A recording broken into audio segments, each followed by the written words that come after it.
नमस्कार, good morning, सुप्रभात। मैं हृदय मिश्रा आप सभी का स्वागत करता हूं। कैसे हैं आप सभी लोग? आई होप आप सभी लोग अच्छे होंगे और अपनी पढ़ाई को बहुत ही बेहतर ढंग से कर होंगे। आइए सीधे हम लोग जुड़ते हैं आज की क्लास में और देखते हैं क्या कुछ चीजें नई आज हैं हमारे लिए। ठीक है, चलिए नंबर एक पॉइंट। कल हमने आपसे प्रश्न पूछा था कि भाई बताओ भारत पर्व 2026 का आयोजन किस स्थान पर किया गया। सभी लोगों ने इसका उत्तर सही दिया था, लेकिन आप लोग आंसर नहीं देते हैं, ये गलती करते हैं आप लोग। मैं आपसे अपेक्षा करता हूं कि आप लोग इसका उत्तर सही से देंगे। ठीक है, चलिए आज का पहला टॉपिक है पंजाब केसरी यानी कि लाला लाजपत राय जी की जयंती चर्चाओं में है। और दरअसल 28 जनवरी को उनकी जयंती मनाई जाती है। लाला लाजपत राय के बारे में संभवतः आप सभी लोग जानते होंगे, आर्य समाज के प्रमुख नेताओं में और उसके सुधारक में से एक माने जाते हैं।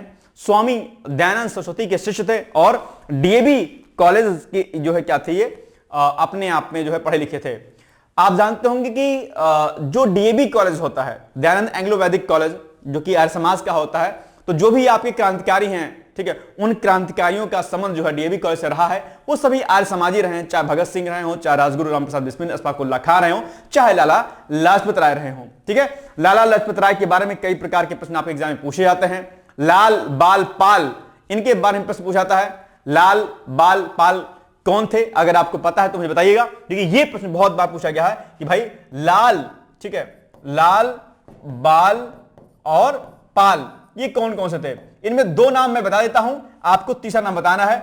लाल में लाला लाजपत राय, पाल में बिपिन चंद्र पाल, और बाल किसको कहा गया ये आप मुझे कमेंट करके बताइएगा कि लाल बाल पाल में तीन नाम किसके किसके थे। ठीक है, और साइमन कमीशन के विरोध में 1927 में साइमन कमीशन की जो है स्थापना होती है और जो है 1928 में इसका विरोध बड़ी तेजी के साथ होता है। बिकॉज ऑफ 1919 जो साइमन कमीशन बनाया गया था उसका संबंध 1919 के प्रावधानों की समीक्षा करना और कई अन्य संवैधानिक जो सुधार थे उसका प्रमुख उद्देश्य था। लेकिन इस साइमन कमीशन में किसी भी भारतीय का ना होना अपने आप में एक चिंताजनक बात थी और इसी के विरोध में जो है बड़े बड़े विरोध प्रदर्शन किए गए और उसी में जो है आपके जो लाला लाजपत राय थे उनके लाठी चार्ज में जो है इनका देहांत हो गया था। ठीक है, अगर हम इनके जन्म की बात करते हैं तो 28 जन 1865 में इनको जन्म होता है। जन्म स्थान इनका धुड़के जिला मोगा में होता है। निधन 17 नवंबर 1928 को होता है। उपाधि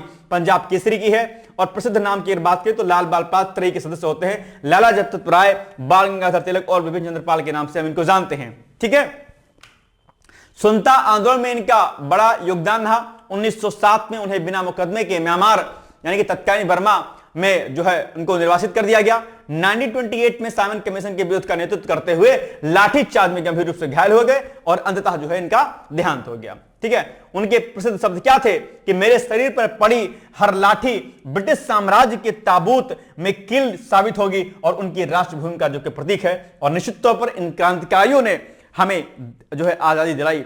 ध्यान रखिएगा, आजादी सिर्फ अहिंसा परमो धर्मा के नाम पर नहीं मिली। आजादी मिली तो इन महान क्रांतिकारियों के दम पर मिली, अन्यथा आजादी इतनी आसान थी नहीं। आप जानते होंगे वो एक बड़ी मजबूरी है कि आजादी के नाम पर हम कुछ चंद नामों का नाम लेते हैं कि फला फला नामों के वजह से देश आजाद हुआ। ऐसा बिल्कुल नहीं है।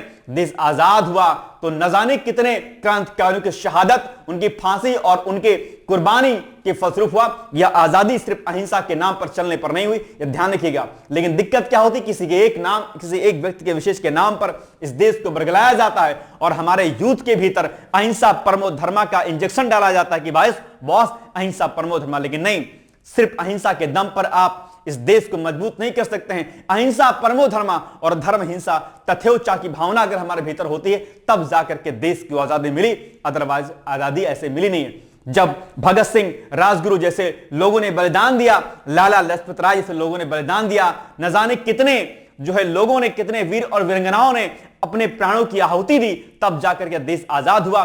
केवल चंद नाम लेने से देश आजाद नहीं हुआ, ध्यान रखिएगा। और ये आप यूथ हैं, युवा हैं, इसलिए अपने इतिहास और अपनी परंपराओं को जानने का प्रयास जरूर किया करिए। सिर्फ किताबी नॉलेज लेकर के कंपटीशन को पास करना ही आपका उद्देश्य नहीं होना चाहिए। मैं बार बार आपसे इस बात को कहता रहता हूं कि जब तक आप अपने देश के क्रांतिकारियों, अपने साहित्यकारों और अपने देश के उन महान क्रांतिकारियों के बारे में नहीं जानेंगे तब तक आपके भीतर देश प्रेम की जो भावना है वह नहीं आ पाएगी। ठीक है, चलिए, तो ये एक बात ध्यान रखिएगा। इसके अलावा अगर मैं बात करता हूं तो आर्य समाज से गहराई से इनका जुड़ाव रहा है। मैंने आपको बताया डीएवी दयानंद एंग्लो वैदिक कॉलेज जो होते हैं और डीएवी शिक्षा आंदोलन के माध्यम से आधुनिक और राष्ट्रवादी शिक्षा के प्रसार में महत्वपूर्ण भूमिका निभाई और उन्होंने अनेक राष्ट्रवादी लेख और पुस्तकें लिखी जिनमें यंग इंडिया और अनहैप्पी इंडिया जैसी किताबें क्या हैं इसमें प्रमुख रूप से होती हैं।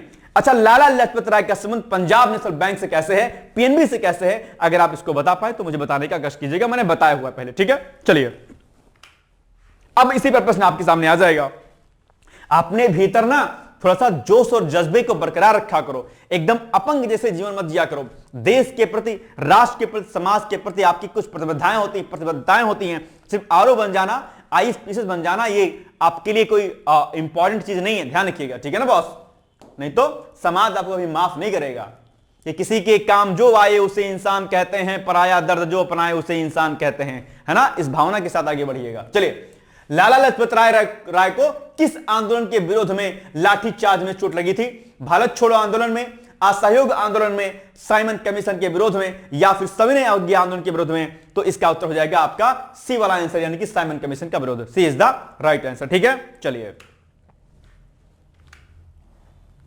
नाउ नेक्स्ट, संयुक्त राज्य अमेरिका और भारत ने ड्रग तस्करी और नार्को टेररिज्म के खिलाफ सहयोग को मजबूत करने के लिए एक नया संयुक्त तंत्र की शुरुआत की। तो ठीक है, तो नंबर 1 आज क्या है, यानी कि संयुक्त राज्य अमेरिका और भारत दोनों देशों ने मिलकर के जो ड्रग तस्करी होती है, जो नशे के पदार्थ होते हैं, उनको रोकने के लिए, क्योंकि बड़े बृहत स्तर पर नशा जो होता है वह छाया हुआ है और यूथ को क्या कर रहा है, ये अपने आप पे बहुत ज्यादा बर्बाद कर रहा है। ऐसे में यूथ की बर्बादी ना हो, देश की युवा नशे में ना जाएं, इसके लिए अमेरिका और भारत ने मिलकर के इस नशे की तस्करी को रोकने के लिए अपने आप पे एक समझौता ज्ञापन पर साइन किया है। यानी कि संयुक्त राज्य अमेरिका और भारत ने ड्रग तस्करी और नार्को टेररिज्म के खिलाफ सहयोग को मजबूत करने के लिए एक नया संयुक्त तंत्र शुरू किया है, नया सिस्टम शुरू किया है। क्या इसका मोटो है? इसका मोटो यानी कि इसका उद्देश्य है दोनों देशों की, यानी कि अमेरिका और भारत की सुरक्षा और समाज को, सोसाइटी को सुरक्षित बनाना है ताकि सेफ्टी रहे सोसाइटी की। व्हाइट हाउस की ओर से जारी बयान के मुताबिक US India drug policy executive working group की पहली बैठक 20 से लेकर 21 जनवरी को वाशिंगटन में हुई और वहीं पर सारे फैसले लिए गए।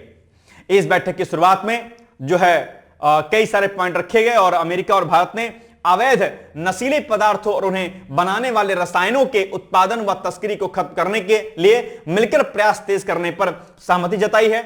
दोनों पक्षों का कहना है कि यह गतिविधियां दोनों देशों के समाज के लिए खतरा हैं। दोनों सरकारों ने इस समस्या से निपटने के लिए पूरे सरकारी तंत्र के साथ मिलकर के काम करने की जरूरत पर जोर दिया। अगर दोनों देश मिलकर के नशे के खिलाफ काम करेंगे तो निश्चित तौर पर जो ड्रग तस्करी होती है, जो नशीले का जो अवैध व्यापार होता है, उस पर रोक लगाई जा सकेगी। तो इसके साथ ही साथ में जो नशे की वजह से जो हमारा यूथ, जिसके ऊपर हम कहते हैं कि उनके ऊपर कंधे के ऊपर उनका देश होता है, तो ऐसे युवाओं को हम बचा पाएंगे और नशे से हम उनको दूर कर पाएंगे। ठीक है, चलिए। यह पहल ऐसे समय में की गई जब दुनिया भर की सरकारें कृत्रिम नशों और रसायनों के दुरुपयोग से बढ़ती चुनौतियों का सामना कर रही हैं और पिछले कुछ वर्षों में अमेरिका भारत सुरक्षा सहयोग का दायरा बढ़ा है, जिसमें आतंकवाद विरोधी कदम और कानून व्यवस्था से जुड़ा समन्वय भी इसमें क्या है, शामिल है अपने आप पे। ठीक है, चलिए आइए अब जो है आगे बढ़ते हैं। तो भारत और अमेरिका ने ड्रग तस्करी और नार्को टेररिज्म के खिलाफ सहयोग बढ़ाने के लिए किस संयुक्त तंत्र की स्थापना की है? तो US India security forum, US India drug policy executive working group, Bharat America आतंकवाद निरोधक परिषद या Indo US narco control task force. क्या हो जाएगा? आई थिंक इसका उत्तर क्या हो जाएगा? बी वाला, है ना, संभवतः बी वाला ही होगा। देखते हैं भाई साहब क्या होगा।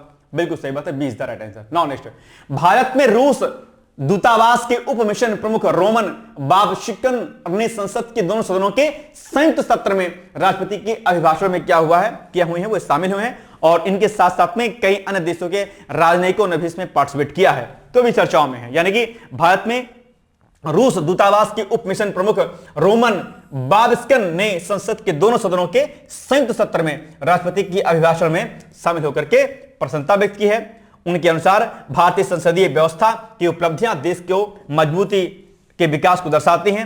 भारत चावल उत्पादन, इलेक्ट्रिक वाहनों के निर्यात और विकास के अन्य प्रमुख क्षेत्रों को बढ़ावा और समर्थन देने में। अच्छा, ये पॉइंट तो इसमें भाई साहब कोई और आ गया, इसको छोड़ दीजिए। अरे भाई साहब कट कीजिए। इतना पॉइंट देखिए कि इनके साथ में, यानी कि भारत में रूस दूतावास के जो उप मिशन प्रमुख हैं उनके साथ साथ में अन्य देशों के जो प्रमुख हैं उन्होंने भी इसमें पार्टिसिपेट किया। ठीक है, चलिए बाप्स्कर ने एक आश्वासन दिया है कि रूस आगामी एआई इंडिया इंपैक्ट समिट 2026 में भारत को सक्रिय रूप से समर्थन देगा। लोकसभा कक्ष में राष्ट्रपति के अभिभाषण में 37 देशों के राजदूत उपस्थित थे। इनमें रूस, ऑस्ट्रेलिया, चीन, Sri Lanka, Bangladesh, Cambodia, Timor Leste, त्रिनाद और टेबोको आदि के प्रतिनिधि इसमें क्या थे, शामिल थे। ठीक है, ध्यान रखिएगा। चलिए अब बताइए क्या हो जाएगा इसका उत्तर। भारत में रूस के दूतावास के उप मिशन प्रमुख कौन हैं जिन्होंने संसद के संयुक्त सत्र में राष्ट्रपति के अभिभाषण में भाग लिया, बताइएगा। सर्गेई लावरोव, अलेक्सी मोजिन, रोमन बाबास्किन और या फिर डी ऑप्शन दिमित्री रोगोजेवी। क्या हो जाएगा इसका एग्जैक्टली आंसर, बताइएगा मुझे जल्दी से। राष्ट्रपति के अभिभाषण पर भी संयुक्त अधिवेशन की अध्यक्षता आदि कौन करता है, यह भी प्रश्न आपके एग्जाम में पूछा जाता है। ठीक है, ध्यान दीजिएगा, इसको भी स्किप मत कीजिएगा आप लोग। ठीक, इसका जो राइट आंसर हो जाएगा क्या हो जाएगा, option number C, Roman Babushkin is the right answer. ठीक है ना, चलिए। व्यापार में सुगमता को बढ़ावा देने के लिए नए औषधि और नैदानिक परीक्षण यानी कि एनडीसीटी नियम, एनडीसीटी नियम, क्या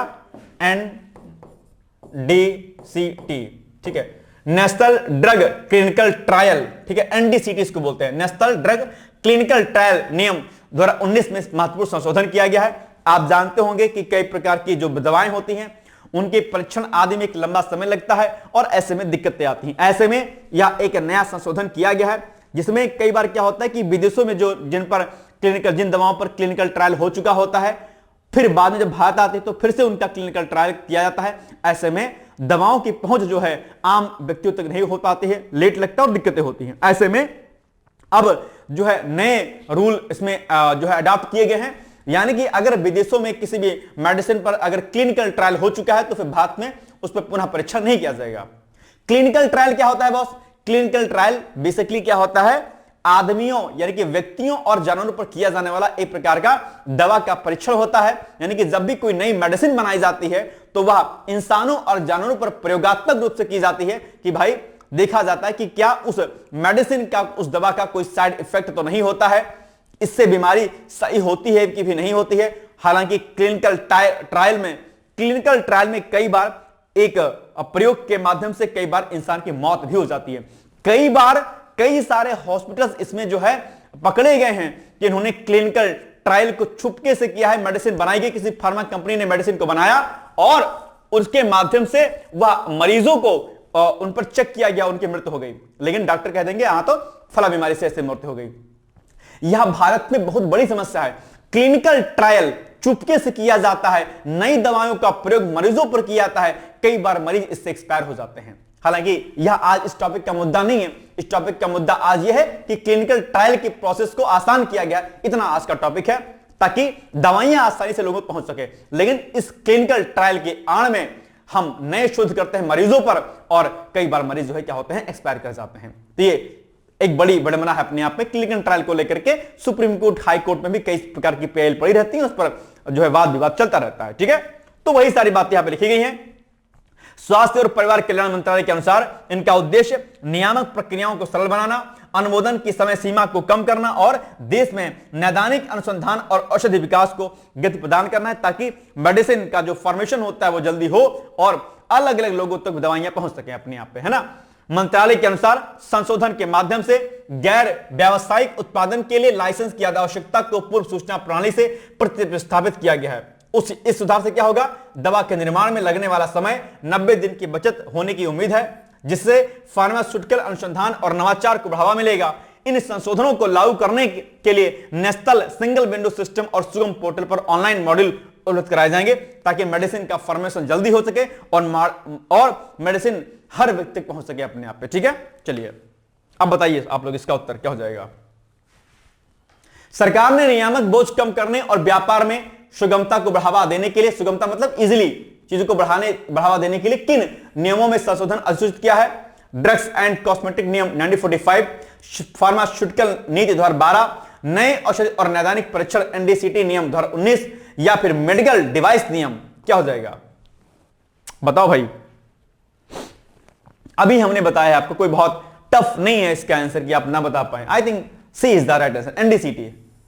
है, नेशनल ड्रग जो है क्लिनिकल ट्रायल है ना। चलिए सी, राष्ट्रीय वन हेल्थ मिशन अभी चर्चाओं में रहा है और इसमें जो है राष्ट्रीय वन हेल्थ मिशन एक बहुविषयक दृष्टिकोण है जो निवारण पर केंद्रित है अपने आप पे, जिसमें आप जानते हो कि वैश्विक आंकड़ों के अनुसार मनुष्यों में होने वाली लगभग 60% संक्रामक बीमारियां और 75% उभरती बीमारियां जो है पशुओं से आती हैं। राष्ट्रीय वन हेल्थ मिशन इन रोगों यानी कि जिनको हम जूनोटिक डिजीज कहते हैं की पहचान पशुओं में ही करने पर जोर देता है ताकि इंसानों तक पहुंच ना सके।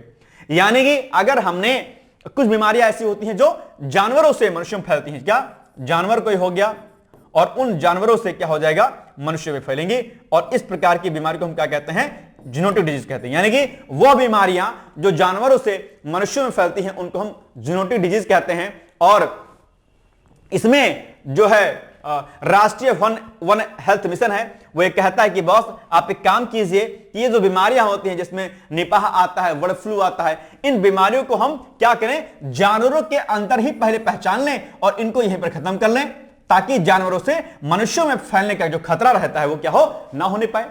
ये बहुत इंपॉर्टेंट है। अगर जूनोटिक डिजीज को, जो डिजीज जानवरों से मनुष्यों में फैलती हैं, अगर हमने जानवरों में ही उस बीमारी को पकड़ करके जानवरों में ही सही कर दिया तो निश्चित तौर पर जो यह संक्रमण होता है बैक्टीरिया, वायरस और अन्य माध्यमों से वह रुक जाएगा। यानी कि जानवरों से बीमारियां मनुष्यों में नहीं फैलेंगी अपने आप पे, और जानवर भी सुरक्षित रहेंगे और मनुष्य भी सुरक्षित रहेंगे।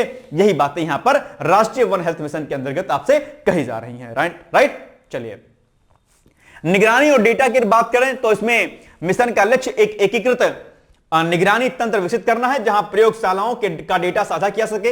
इससे किसी भी संभावित महामारी का अर्ली वार्निंग सिग्नल प्राप्त करना आसान हो जाएगा अपने आप। एंटी माइक्रोबियल रेजिस्टेंस, यहां मिशन दवाओं के प्रति बढ़ती प्रतिरोधक क्षमता की समस्या को हल करने के लिए पशुपालन और कृषि में एंटीबायोटिक्स के विवेकपूर्ण उपयोग को भी क्या करता है, बढ़ावा देता है। बस ये पॉइंट हो गया। ठीक है, चलिए अब बताइए आप लोग क्या हो जाएगा इसका उत्तर एग्जैक्टली।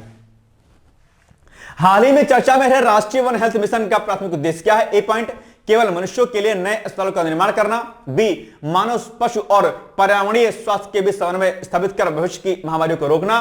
सी, भारत के सभी जंगलों को काटकर कृषि भूमि में बदलना। डी, केवल विदेशी पालतू जानवरों के आयात की निगरानी करना। तो आप बताइए कि क्या हो जाएगा इसका उत्तर, क्या हो जाएगा। सिंपल सी बात है, B is the right answer. ठीक है, क्या हो जाएगा, बी। चलो ठीक है, बाल तस्करी के खिलाफ जीरो टॉलरेंस की नीति अभी अपनाई गई है। सुप्रीम कोर्ट ने इस निर्णय के माध्यम से एक निर्णय दिया, उसमें कहा है कि भाई बाल तस्करी के खिलाफ जीरो टॉलरेंस की नीति अपनाई जाए। आज भी बाल तस्करी अपने आप पे एक बड़ा मुद्दा है और यह आर्टिकल 21 को क्या करता है, इसको वायलेट करता है अपने आप पे। ठीक है, वायलेशन होता है इससे अपने आप में, इसलिए सुप्रीम कोर्ट ने कहा है कि बाल तस्करी जो कि एक बड़ी विकट समस्या अपने आप पे, इसको रोकने का प्रयास किया जाए किसी भी रूप में, किसी भी हाल में। ठीक है, यानी कि न्यायालय ने कहा है कि तस्करी किए गए बच्चे न केवल अपनी स्वतंत्रता को खो देते हैं बल्कि वे गरिमापूर्ण जीवन, शिक्षा और स्वास्थ्य के अधिकार से भी वंचित हो जाते हैं जो अनुच्छेद 21 के अभिन्न अंग है अपने आप में। तो अनुच्छेद 21 का क्या होता है, वायलेशन होता है इससे अपने आप में। अनुच्छेद 23 जो कि आप एग्जाम में बहुत पूछा जाता है। ठीक है, आर्टिकल 19 क्या, आर्टिकल 14 से लेकर के और आर्टिकल जो है 32 तक तो बहुत ही इंपॉर्टेंट है, और इसके अलावा जिसमें आर्टिकल 17 हो गया, आर्टिकल आपका 14 हो गया, आर्टिकल आपका 19 हो गया, आर्टिकल 20, आर्टिकल 21, 22, 23 और आर्टिकल 24, ये बहुत इंपॉर्टेंट है।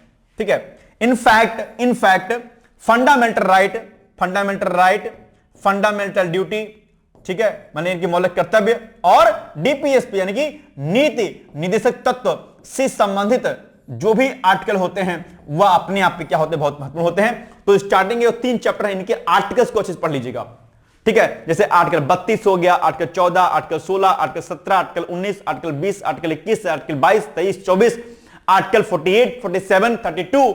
ठीक है, ये सारे आर्टिकल बहुत महत्वपूर्ण हैं और मैं उम्मीद करता हूं कि आप इसको पढ़ेंगे। आर्टिकल 52, आर्टिकल, ये सब आर्टिकल बड़े, आर्टिकल 148, आर्टिकल 248, ठीक है, ये सब आप 280 अपने आप में, ये कुछ आर्टिकल बड़े जरूरी हो जाते हैं जो आपको पढ़ने होते हैं। ठीक है, आर्टिकल्स को एक बार आप लोग क्या करिएगा, पीवाईक्यूज के बेस पर लिख लीजिएगा, उसको नोट कर लीजिएगा। ये मैं आपको टास्क देता हूं कि आज आप लोग क्या करिएगा, जो भी महत्वपूर्ण आर्टिकल हैं, खासकर अगर ज्यादा आप ना कर पाए तो फंडामेंटल राइट, फंडामेंटल ड्यूटी और डीपीएसपी के आर्टिकल यानी कि मौलिक अधिकार, मौलिक कर्तव्य और नीति निर्देशक तत्वों के आर्टिकल को क्या करिए, रेडी कर लीजिएगा। ठीक है, इतना कर लीजिएगा प्लीज आप लोग। चलो, और कुछ महत्वपूर्ण निर्देश जारी किए गए हैं, जैसे कि बच्चों के लापता होने की रिपोर्ट मिलते ही अनिवार्य रूप से एफआईआर दर्ज करना और तत्काल एंटी ह्यूमन ट्रैफिकिंग यूनिट को क्या करना, सूचित करना अपने आप में। इसके अलावा डेटाबेस का एकीकरण, यानी कि तस्करी के शिकार बच्चों की पहचान के लिए ट्रैक चाइल्ड जैसे पोर्टल का बेहतर उपयोग और अंतरराज्यीय समन्वय बढ़ाना। महत्व की बात करते हो, यह निर्णय राज्यों को यह याद दिलाता है कि बच्चों के प्रति संवेदनशीलता और सुरक्षा सुनिश्चित करना केवल एक कानूनी कर्तव्य नहीं बल्कि एक संवैधानिक अधिदेश है अपने आप में। ठीक है, आइए, हाल ही में केपी किरण कुमार मामले में सुप्रीम कोर्ट ने बाल तस्करी को किस मौलिक अधिकार का गंभीर उल्लंघन माना है? बताइए आप लोग मुझे, क्या हो जाएगा इसका एग्जैक्टली आंसर? बोलो भाई, बहुत कठिन नहीं कि आप ना बता पाए, इट्स वेरी इजी। आर्टिकल 21 वाला हो जाएगा, अनुच्छेद 21 जीवन और व्यक्तिगत स्वतंत्रता का अधिकार है मिलता है। ठीक है, चलिए, पॉस्को अधिनियम आप जानते होंगे इसके बारे में। अभी पॉस्को अधिनियम पर जो है वाद और विवाद है। दरअसल पॉस्को अधिनियम में होता है कि अगर इंडिया में पॉस्को अधिनियम में क्या कह रहा है, आप 18 साल की कम उम्र है आपकी और जो है उसमें अगर यौन संबंध स्थापित किए जाते हैं तो वो दरअसल क्या होता है, बलात्कार के, रेप की श्रेणी में आता है। और ऐसे में दिक्कतें आती हैं। कई बार दो परिवार आपस में आपसी रंजिश के खिलाफ जो है सामने वाले पर रेप का केस कर देते हैं, लड़कों वालों पर खासकर। ठीक है, लड़के वाले पक्ष पर खूब मामला दर्ज होता है अपने आप में। ठीक है, ऐसे दहेज के मामले नहीं दर्ज हो जाते हैं, ऐसे ही होता है पॉस्को अधिनियम में भी।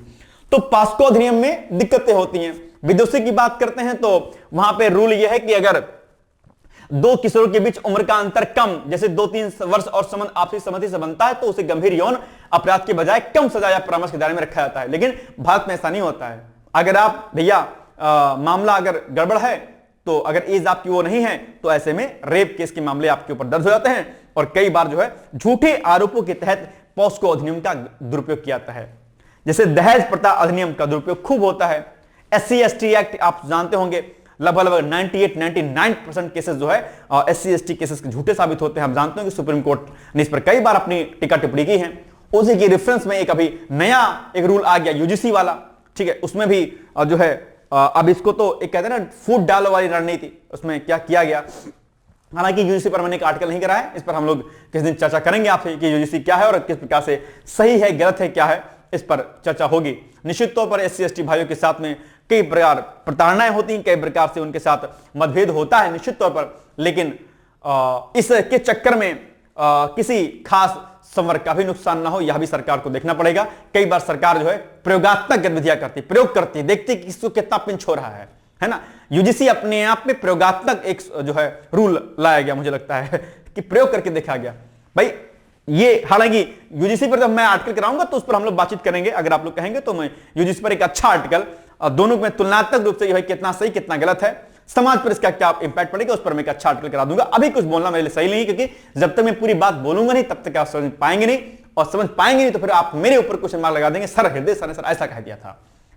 तो ऐसा अभी जल्दबाजी कहना है, इस पर एक मैं आर्टिकल बना दूंगा। ठीक है, चलिए, इसी में एक जो है पॉइंट है कि भाई अब जो चीजें इसमें से अच्छी हो जाएं, यानी कि अगर मैं आगे थोड़ा सा आपसे बातचीत करता हूं तो वर्तमान चुनौती क्या है कि भारत में पॉस्को अधिनियम के तहत सहमति की उम्र 18 वर्ष है। वर्तमान में यदि 16 या 17 वर्ष के किशोरों के बीच सहमति से संबंध बनता है तो कानून उसे बलात्कार की श्रेणी में रखता है, जिससे किशोरों का भविष्य दांव पर लग जाता है। अदालत का तर्क क्या है? न्यायालय ने पाया है कि कई मामलों में माता पिता आपसी रंजिश के कारण किशोर लड़कों के खिलाफ पॉस्को का दुरुपयोग करते हैं। इससे न केवल न्याय प्रणाली पर बोझ बढ़ता है बल्कि यह कानून के मूल उद्देश्य यानी कि बच्चों के यौन शोषण को रोकने को भी क्या करता है, प्रभावित करता है। तो पॉस्को अधिनियम पर नए रूल्स की बात की गई। यह विधि सचिव को निर्देश दिया गया है कि क्या हम कुछ ऐसा संशोधन कर सकते हैं जो वास्तविक पीड़ितों की सुरक्षा और किशोरों के सहज व्यवहार के बीच के अंतर को क्या कर सके, स्पष्ट कर सके। तो यह अभी जो दिशा निर्देश दिया गया, देखते हैं क्या होता है। कुछ ऐसा ही निर्देश सुप्रीम कोर्ट ने यूजीसी रूल को लेकर के दिया था, जिस पर इतना बड़ा विवाद हो गया। ठीक है, खैर देखते हैं। आइए, बड़ी पेचीदा कानून कभी भी बन जाते हैं नहीं, खैर कोई बात नहीं। हाल ही में सर्वोच्च न्यायालय ने पॉस्को अधिनियम के संदर्भ में, अच्छा पॉस्को अधिनियम बड़ा महत्वपूर्ण भाई साहब, आपके इंटरव्यू में, आपके मुख्य परीक्षा में, प्री में बहुत बार प्रश्न पूछा गया पॉस्को अधिनियम पर, और यह जानना आपके लिए बड़ा जरूरी है बॉस। ठीक है ना, तो हाल ही में अभी सर्वोच्च न्यायालय ने पॉस्को अधिनियम के संदर्भ में रोमियो जूलियट अपवाद पर विचार करने का सुझाव क्यों दिया है? नंबर 1, बच्चों के विरुद्ध जघन्य अपराधों के लिए सजा कम करने हेतु, किशोरों के बीच आपसी सहमति से बने संबंधों को अपराधीकरण से बचाने और कानून के दुरुपयोग को रोकने के लिए, या डिजिटल प्लेटफॉर्म पर बच्चों की शिक्षा को बढ़ाने के लिए, या फिर केवल अंतरराष्ट्रीय पर्यटकों के बच्चों को शिक्षा को प्रदान करने के लिए? क्या हो जाएगा इसका उत्तर? बी होगा क्या boss? B is the right answer होगा क्या? बी होगा, है ना? B is the right answer. ठीक है, चलो। अरे ये क्या हो गया? बी होगा। ठीक, देखते हैं। बिल्कुल सही बात है।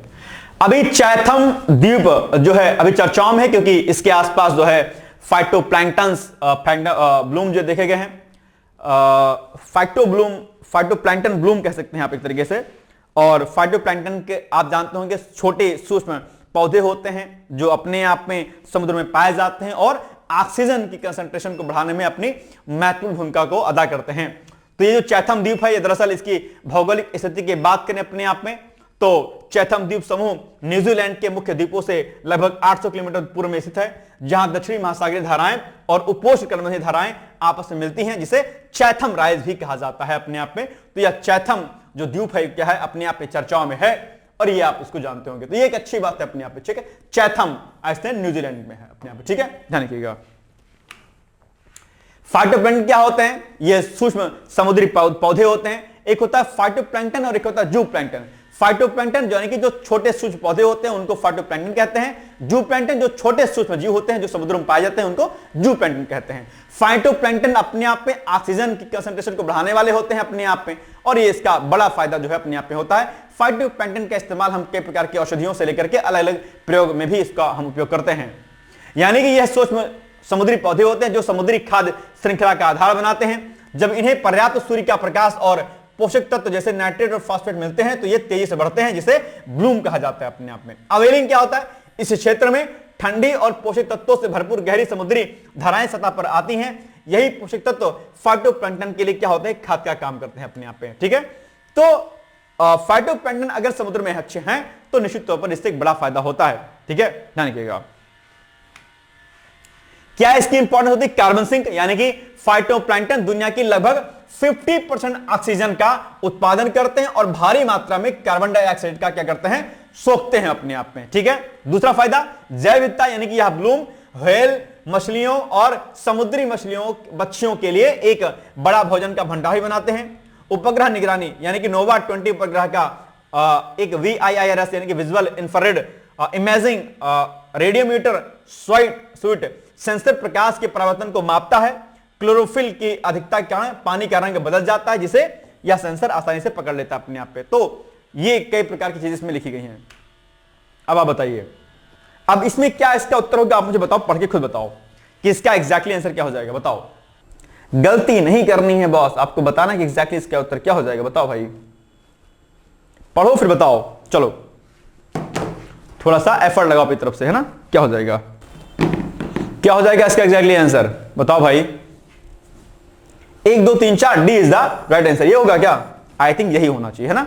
ठीक है, देखते हैं। बिल्कुल सही बात है। चलिए, अब आपके लिए एक छोटा सा प्रश्न है कि भारत के किसी राज्य के राज्यपाल की नियुक्ति किसके द्वारा की जाती है? जल्दी से मुझे इसका उत्तर आप लोग कमेंट करके बता दीजिएगा। ठीक, नेक्स्ट है, राज्यपाल की भूमिका भारतीय संघीय व्यवस्था में अत्यंत महत्वपूर्ण है। इस कथन के आलोक में राज्यपाल की संवैधानिक स्थिति, शक्तियों और हाल के विवादों पर संक्षेप में चर्चा कीजिए। इसको आप लिख करके हमें भेज सकते हैं। ठीक है, चलिए। कल हमने आपसे प्रश्न पूछा था कि बताओ प्लास्टिक प्रदूषण के पर्यावरणीय प्रभाव की चर्चा करते हुए भारत में प्लास्टिक कचरा प्रबंधन की वर्तमान स्थिति का विश्लेषण कीजिए। आप जानते होंगे इसमें इसके पर्यावरणीय प्रभाव बहुत होते हैं अपने आप में। प्रदूषण बहुत बड़े लेवल का ये करता है और दिक्कतें क्रिएट करता है अपने आप पे, यानी कि धरातल और भूमि प्रदूषण करता है, क्योंकि यह लंबे समय तक अघटित नहीं होता है। इससे भूमि भी अपने आप प्रदूषित होती है और अगर इसको जलाया जाता है तो हवा भी प्रदूषित होती है अपने आप पे। यानी कि प्लास्टिक कचरा भूमि पर लंबे समय तक रहता है, क्योंकि यह सैकड़ों वर्षों में विघटित होता है। इससे भूमि का स्वरूप बदलता है, मिट्टी की संरचना और जल अवशोषण क्षमता भी क्या होती है? इससे प्रभावित होती है अपने आप में। जल मार्गों में अवरोधक का काम करता है। समुद्री जीवन पर प्रभाव, यानी कि समुद्रों में प्लास्टिक कण और बड़े टुकड़े समुद्री जीवों द्वारा निगल लिए जाते हैं, जिससे वे मर जाते हैं और खाद्य श्रृंखला में प्लास्टिक के विलोपन का जोखिम बढ़ता है। इससे हवा में प्रदूषण, यानी कि अगर इसको जलाओगे तो हवा प्रदूषित हो जाएगी। इससे इसके अलावा मानव स्वास्थ्य और जैव विविधता पर भी इसका जोखिम होता है, यानी कि स्वास्थ्य जुड़े प्रभाव की हम बात करते हैं तो प्लास्टिक में मौजूद रसायन जैसे कि बायोस्फेनॉल ए और इसके अलावा कई अन्य जैसे कि पैंथालेटेस और हार्मोनल असंतुलन, विकासात्मक समस्याएं और कुछ प्रकार के कैंसर जो है इससे जुड़े पाए गए हुए हैं अपने आप पे। माइक्रो प्लास्टिक्स पानी, मछली और कृषि उत्पादों के माध्यम से मानव भोजन श्रृंखला में प्रवेश कर सकते हैं, जिससे दीर्घकालिक स्वास्थ्य जोखिम बढ़ जाता है अपने आप में। ठीक है, प्लास्टिक के कण मिट्टी में प्रवेश कर जैविक गतिविधियों को बाधित करते हैं और कीट, पक्षी तथा छोटे जीवों के स्वास्थ्य पर प्रतिकूल प्रभाव डालते हैं। जलीय पाचकीय तंत्र में प्लास्टिक कचरा जीवन चक्रों को बिगाड़ता है, जिससे मछलियों की प्रजातियां भी क्या होती हैं, इससे प्रभावित होती हैं। तो ये सब आपके क्या इंपैक्ट है भाई अलग अलग चीजों में कि किस किस प्रकार से प्लास्टिक जो है अवरोधक होते हैं अपने आप पे और किस प्रकार से प्रदूषण का कार्य करते हैं। ठीक है, भारत में प्लास्टिक कचरा प्रबंधन की वर्तमान स्थिति की अगर बात करते हैं तो भारत में प्लास्टिक कचरा प्रबंधन के लिए नीतियां और कार्यक्रम तो हैं, लेकिन व्यवहार में बड़ी चुनौतियां मौजूद है अपने आप में। कचरा उत्पन्न होना और प्रबंधन की क्षमता, भारत लगभग 9.3 मिलियन टन प्लास्टिक कचरा प्रतिवर्ष उत्पन्न करता है, जिसमें से एक बड़ा हिस्सा जलाया लैंडफिल किया जाता है या पर्यावरण में लीक हो जाता है, जिससे कि प्रदूषण फैलता है अपने आप में। केवल एक छोटा हिस्सा ही प्रभावी रूप से रिसाइकिल होता है अपने आप में। ठीक है, सूत्र स्तर पर कचरा पृथक्करण और बुनियादी ढांचे की कमी है अपने आप में। अधिकांश स्थानीय निकायों के पास स्रोत पर कचरा विभाजन की मजबूत व्यवस्था नहीं है, जिससे कि रिसाइकलिंग बाधित होती है।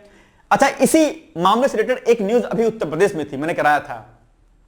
कचरा प्रबंधन, प्लास्टिक प्रबंधन के मामले में यूपी का कौन सा शहर जो है प्रथम स्थान पर, कौन सा नगर निगम प्रथम स्थान पर आया है, मुझे बताइएगा।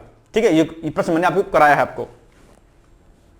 नीतियां और कानून का अनुपालन, यानी कि भारत में प्लास्टिक वेस्ट मैनेजमेंट नियम और एकल उपयोग प्लास्टिक पर प्रतिबंध है, लेकिन इसका लागू होना राज्य स्तर पर असमान और कमजोर है। एक्सीडेंटेड प्रोड्यूसर रिस्पांसिबिलिटी के तहत कंपनियों को अपने प्लास्टिक उत्पादों की जिम्मेदारी लेनी होती है, पर कई कंपनियां लक्ष्य पूरा नहीं कर पाई हैं अपने आप पे। भारत में प्रमुख पहलकदमियां और सुधार क्या क्या प्रयास किए गए हैं? राष्ट्रीय और स्थानीय स्तर की पहलें जैसे कि स्वच्छ भारत मिशन और प्लास्टिक वेस्ट मैनेजमेंट नियमों की शुरुआत से प्लास्टिक उपयोग और कचरा प्रबंधन को नियंत्रित करने की कोशिश की जा रही है। कुछ नगर पालिकाएं जैसे कि अलग अलग प्रकार से धनबाद ने एकल उपयोग प्लास्टिक उपयोग पर छापेमारी और प्रतिबंध लागू किए। ठीक है, हुबैली धरवाड़ में सार्वजनिक भागीदारी और जागरूकता बढ़ाना, यानी कि समय समय पर पर्यावरण जागरूकता अभियान चलाए जा रहे हैं, जिससे लोगों के बीच प्लास्टिक उपयोग के दुष्प्रभावों की समझ बढ़ रही है अपने आप पे। तो ये कुछ चीजें हैं जो ध्यान रखिए, यानी निष्कर्षात्मक रूप से अगर आप देखेंगे तो भारत में प्लास्टिक प्रदूषण का प्रभाव पर्यावरणीय पारिस्थितिकी तंत्र और मानव स्वास्थ्य पर गहरा और व्यापक है। इसके प्रबंधन में मजबूत नियम तो हैं, लेकिन लागू कार्य बुनियादी ढांचे की क्या है, कमी है। स्रोत विभाजन की कमी और नियमों के अनुपालन में चुनौतियां हैं, मुख्य अड़चनें बनी हुई हैं। सुधार तभी संभव है जब नीतिगत उपायों के साथ साथ स्थानीय स्तर पर व्यवहारिक कार्यान्वयन, जागरूकता और प्रौद्योगिकी समर्थित समाधान को प्राथमिकता दी जाएगी अपने आप पे। तो ये कई सारे पॉइंट हैं जो आपके लिए क्या थे, इंपॉर्टेंट थे। आइए अब इस पर एक पॉइंट देखते हैं कि भाई अभी डिकोड एग्जाम पर कई सारे हमारे कोर्सेज चल रहे हैं, उनमें आप एडमिशन लेना है अगर आपको, तो उस कोर्स का नाम लिख करके हमें 8604409201 पर आप संपर्क कर सकते हैं। यहां पर पीसेस का फाउंडेशन कोर्स लिखा हुआ है, आप इसको देख सकते हैं। इसके अलावा RO 2026, RO high court, lower PCS, लेखपाल, इन सभी का बैच टेस्ट आज चलती हैं। आप अगर किसी भी कोर्स में एडमिशन लेना चाहते हैं तो इस दिए गए नंबर पे आप संपर्क कर सकते हैं। ठीक है, आज के लिए बस इतना ही, मिलेंगे हम लोग अगली क्लास में। तब तक के लिए पढ़ते रहिए, मस्त रहिए, व्यस्त रहिए। बहुत बहुत धन्यवाद, all the best, thank you so much, bye bye, take care, thank you. क्या आप लोक सेवा आयोग उत्तर प्रदेश की आरओ परीक्षा में सफल होकर सचिवालय में समीक्षा अधिकारी जैसे प्रतिष्ठित पद पर चयनित होना चाहते हैं? क्या आपके पास व्यस्त दिनचर्या या व्यक्तिगत परिस्थितियों के कारण नियमित पढ़ने के लिए समय की कमी है, इसलिए एक दिन में आप 8 से 10 घंटे नहीं पढ़ सकते हैं? क्या आपका संकल्प है कि सचिवालय में समीक्षा अधिकारी बनना ही बनना है और आप उसके लिए सही मार्गदर्शन की तलाश कर रहे हैं? यदि आपके इन तीनों प्रश्नों के उत्तर हाँ हैं, तो आपकी खोज अब समाप्त होती है और आपके सपने को साकार करने के लिए आगामी समीक्षा अधिकारी परीक्षा की सुव्यवस्थित तैयारी हेतु डिकोड एग्जाम लाया है अभ्युदय बैच। अभ्युदय बैच में आपको आगामी आरओ परीक्षा के प्रारंभिक और मुख्य परीक्षा के पूरे पाठ्यक्रम को अभी से एक साथ बहुत ही बेसिक लेवल से video lecture, PDF notes, test series और उत्तर लेखन कार्यक्रम के माध्यम से पूरे विस्तार से पूर्ण कराया जाएगा। हमारे अभ्युदय बैच की सबसे बड़ी विशेषता है कि इसमें साप्ताहिक टारगेट्स के अनुसार कम से कम 5 घंटे भी पढ़कर कोई अभ्यर्थी पूरा पाठ्यक्रम अच्छे से तैयार करके परीक्षा में सफलता अर्जित कर सकता है। अभ्युदय बैच में अनुभवी और समर्पित शिक्षकों द्वारा आधारभूत मानक पुस्तकों एवं स्रोतों पर आधारित पाठ्य सामग्री उपलब्ध कराई जा रही है। जिससे पाठ्यक्रम को सभी आयामों से कवर किया जा सके। इस बैच में पाठ्यक्रम को इस विस्तार से पढ़ाया जा रहा है कि इसमें प्रवेश लेकर आप न केवल ROA-RO परीक्षा बल्कि अन्य कई समकक्ष परीक्षाओं को भी एक साथ ही टारगेट कर सकते हैं। यानी इस परीक्षा के पाठ्यक्रम में सम्मिलित सामान्य अध्ययन, सामान्य ज्ञान, सामान्य हिंदी व्याकरण, रीजनिंग, मैथ, हिंदी आलेखन, निबंध आदि के विस्तृत अध्ययन से आप पूर्ण आत्मविश्वास से किसी भी परीक्षा में सफलता प्राप्त कर सकते हैं।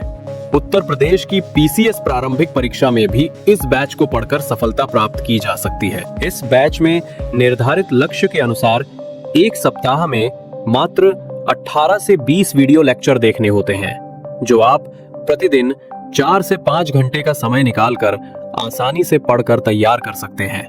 ये बैच ऑनलाइन जरूर है, परंतु इस बैच में छात्रों और शिक्षकों के बीच सीधे संवाद के लिए प्रक्रिया निर्धारित है, जिससे अभ्यर्थी अपनी शंकाओं का व्यक्तिगत समाधान प्राप्त कर सकते हैं।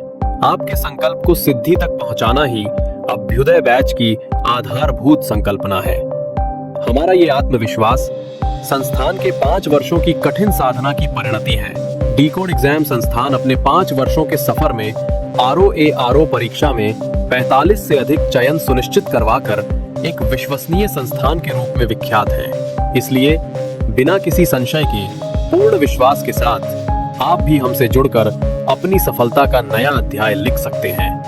इस बैच से जुड़ने के लिए हमारे संस्थान के नंबर 8604409201 अथवा 9506742546 पर व्हाट्सएप या कॉल करके बैच की पूरी जानकारी प्राप्त की जा सकती है। अभी 500 शुरुआती छात्रों को विशेष छूट भी प्रदान की जा रही है, इसलिए इस अवसर का लाभ उठाने के लिए अतिशीघ्र प्रवेश लेकर अभ्युदय बैच से जुड़े। प्रवेश के लिए अभी संपर्क करें और शुल्क में छूट प्राप्त करें।